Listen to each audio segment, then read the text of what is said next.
Hi, Natalie here at the Earth+Flax studio.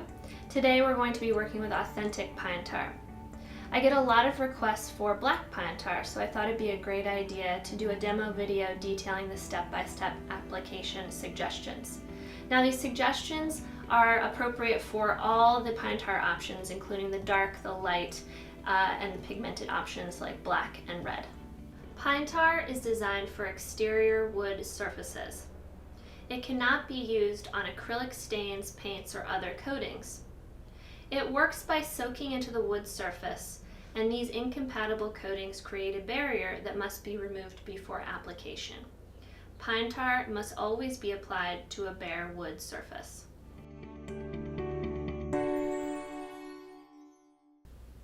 Now for this demo, we'll be using some semi-rough cut siding from a barn project here in Pennsylvania, and we will be covering surface prep, application, cleanup, and maintenance.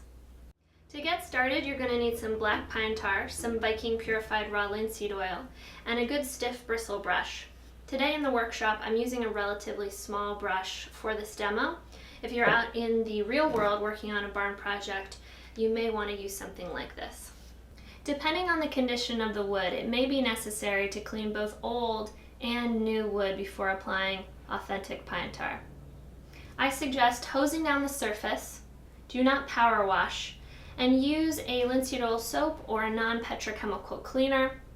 Scrub well with a stainless steel scrub pad or a stiff deck brush. This allows you to remove any dirt or air pollution buildup, as well as any former coating that could have been used in the past. Rinse well and let dry.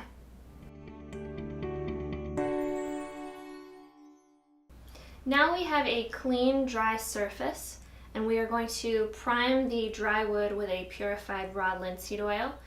Stay away from conventional linseed oil as it still has the protein and a lot of additives.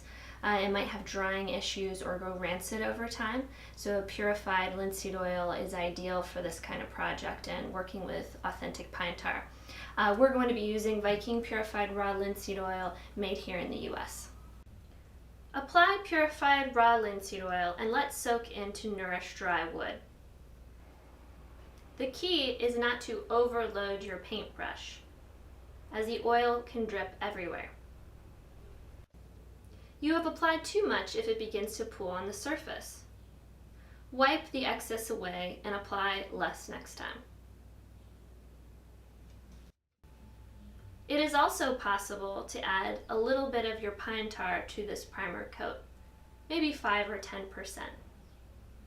Depending how dry the wood is, you will visually see the oil soak into the wood surface. If the wood still seems very dry, consider a second coat of purified raw linseed oil.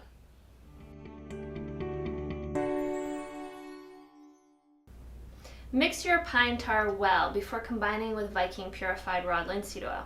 Today we're going to be doing a 50-50 ratio.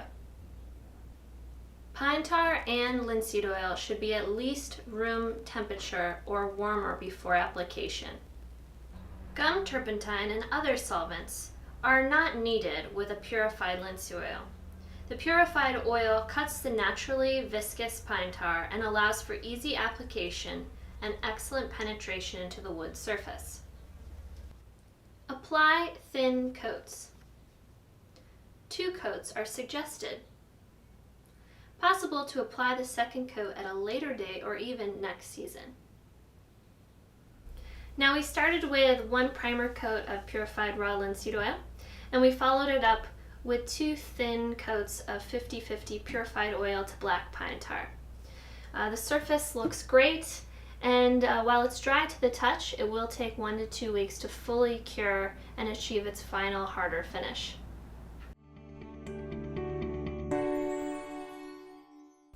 Clean hands and brushes in linseed oil soap. I really recommend this linseed oil soap concentrate as you just add water. The pine tar might be a little bit stubborn, but keep with it and you will be able to reuse your brush again and again.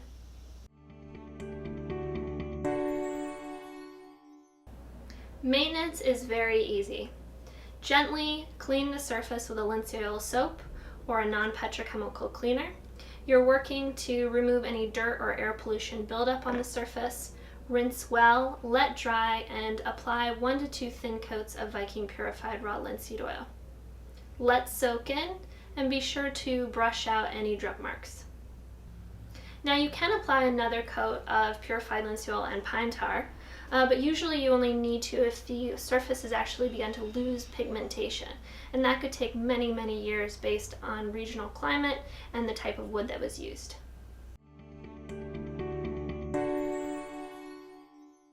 Now, one point I want to make before we conclude this demo is that if your pine tar mixture is just dripping off the surface and does not seem to be soaking into the wood at all, then there must be some kind of coating, even on new wood, that is acting as a barrier. What you can do is clean and scrub the surface, rinse well, let dry, and reapply your pine tar and oil. These natural products are easy to use, but I'm always here to answer project and application questions. Don't hesitate to email info@earth+Flax.com and find us on Instagram and Facebook.